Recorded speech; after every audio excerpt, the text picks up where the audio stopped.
If you are planning a holiday to Hong Kong, it might be time to think again.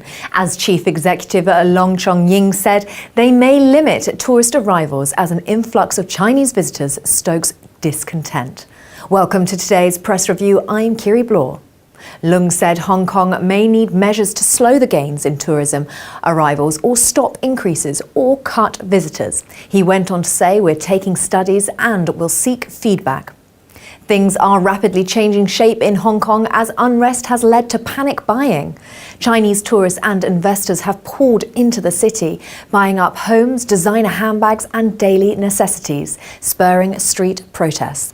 Relations between China and Vietnam soured earlier this month when the Chinese platform began drilling for oil near the Paracel Islands, which are claimed by both countries. At the time, the US State Department called the move provocative, saying it raises tensions. So far, China has evacuated more than 3,000 of its citizens from Vietnam and is sending ships to retrieve more of them after deadly anti-Chinese violence erupted last week over a territorial dispute between the two countries. Every year, some 30 million to 40 million Chinese tourists visit Hong Kong, which maintains its own immigration and customs control.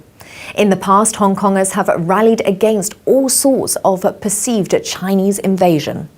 Tourist arrivals jumped 11.7% last year, the fourth consecutive year of double-digit gains. It would seem an unusual step to limit tourist numbers, as it is expected that 70 million tourists will arrive in the city by 2017. And tourism accounted for 4.5% of the city's economy in 2011. Tensions continue to escalate between Vietnam and China as they traded accusations over the sinking of the Vietnamese fishing boat not far from where China has parked an oil rig. And the knock-on effect of this will only further the tensions arising within Hong Kong. Shares were muted in Asia as tensions flared between China and Vietnam, while hopes for further monetary easing in Europe helped push Japan's benchmark to its highest level in 7 weeks. There certainly seems there are many factors that will continue to be affected by this ongoing oil dispute, and the unrest between Hong Kong locals and Chinese locals seems to have no immediate respite either.